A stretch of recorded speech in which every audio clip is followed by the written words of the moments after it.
Shalom, selamat pagi.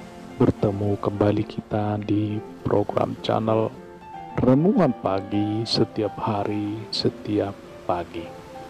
Bapak Ibu yang dikasihi nama Tuhan, kiranya damai Kristus, pertolongan perlindungannya selalu memberkati kita seluruh para pendengar dimanapun berada. Haleluya. Kita baca firman Tuhan yang terambil dalam Matius 8 ayat 24. Matius 8 ayat 24. Demikian kebenaran firman Tuhan. Sekonyong-konyong mengamuklah angin ribut di danau itu, sehingga perahu itu ditimbus gelombang, tetapi Yesus tidur. Sekonyong-konyong mengamuklah angin ribut di danau itu, sehingga perahu itu ditimbus gelombang, tetapi Yesus tidur.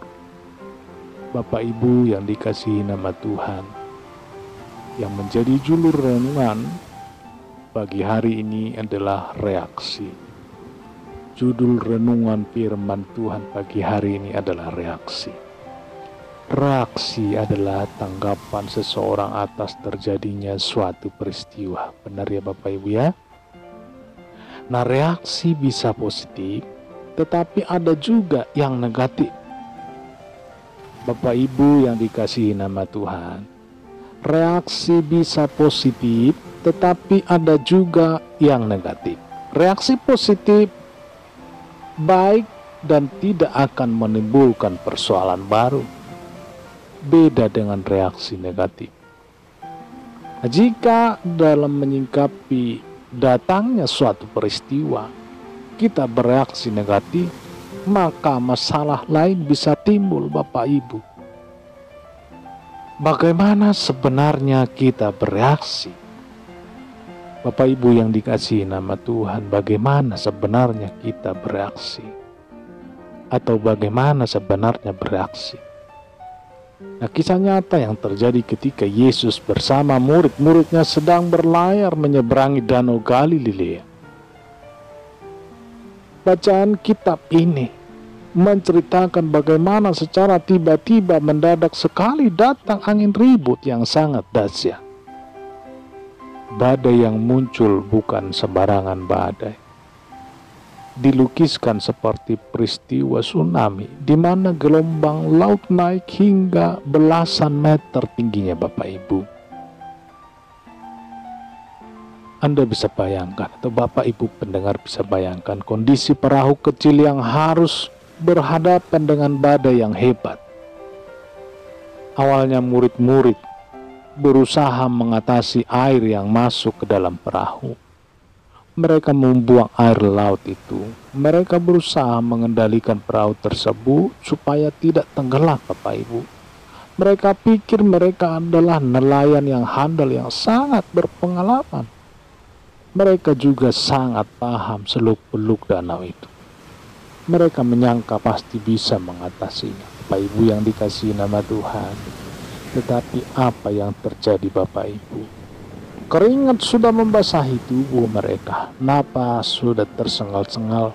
Tenaga hampir terkuras habis. Tetapi air masuk semakin banyak. Perahu mulai oleng hampir tenggelam.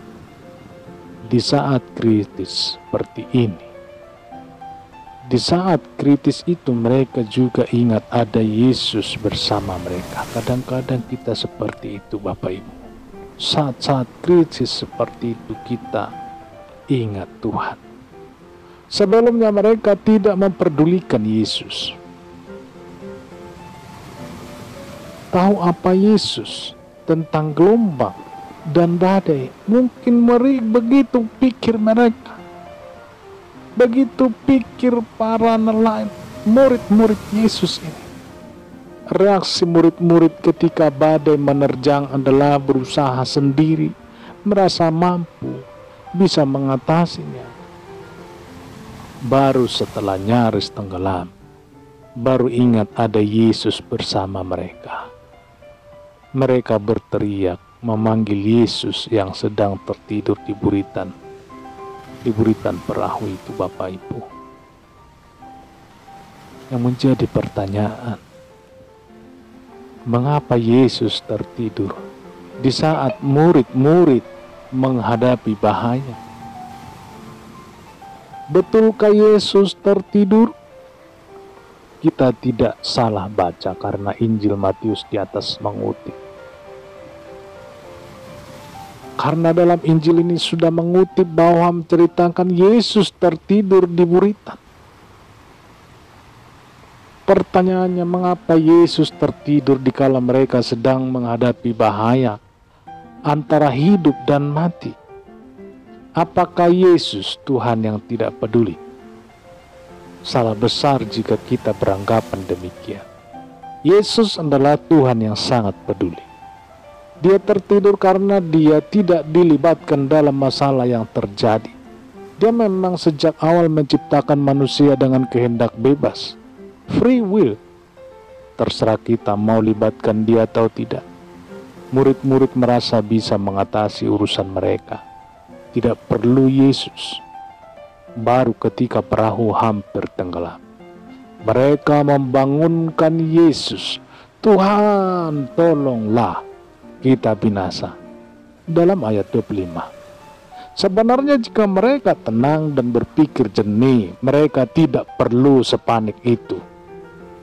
Bagaimana perahu bisa tenggelam bila yang menciptakan dunia ada bersama mereka? Bagaimana kondisi hidup Anda saat ini?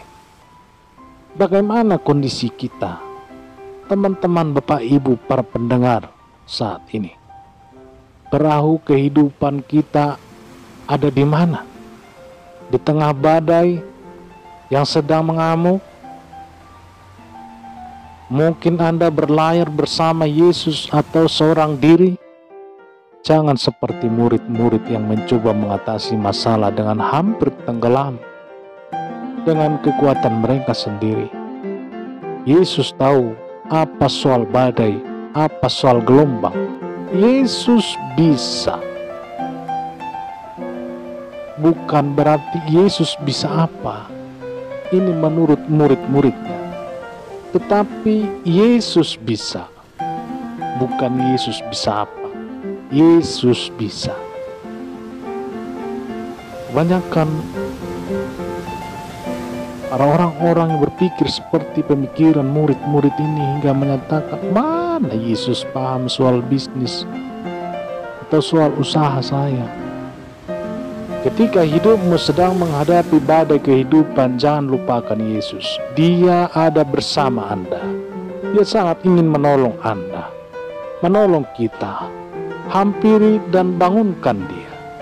Jangan biarkan Yesus tertidur di buritan hatimu karena kita tidak percaya kepada. Panggil namanya sekarang juga. Bapak Ibu yang dikasihi nama Tuhan, kita harus yakin dan percaya bahwa Tuhan ada dan sanggup menjaga usaha, rumah tangga, dan pelayanan dari angin ribut sedahsyat apapun. Mari kita ambil sikap tegas dan percaya sepenuhnya Tuhan lebih hebat dari badai yang sedang menghempas hidup kita, yang sedang menghempas dunia sekalipun. Haleluya. Demikian renungan firman Tuhan pagi hari ini. Nama Tuhan yang ditinggikan dan dimuliakan.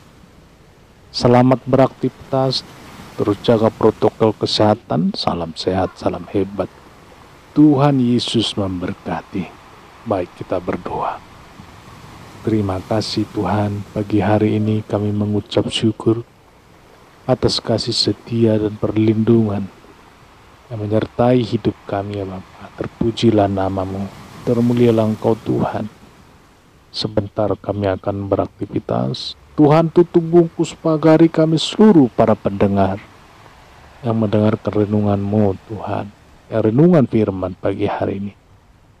Terpuji termulialah namamu, kekal untuk selama-lamanya. Haleluya. Amin. Bapak Ibu yang dikasihi nama Tuhan, apabila diberkati dengan renungan firman ini, mari bagi pada teman-teman kita supaya mereka juga diberkati. Inilah bentuk pelayanan kita, pelayanan secara online. Nama Tuhan dipuji, dihormat, dan dimuliakan. Haleluya. Selamat bertemu kembali kita di renungan selanjutnya.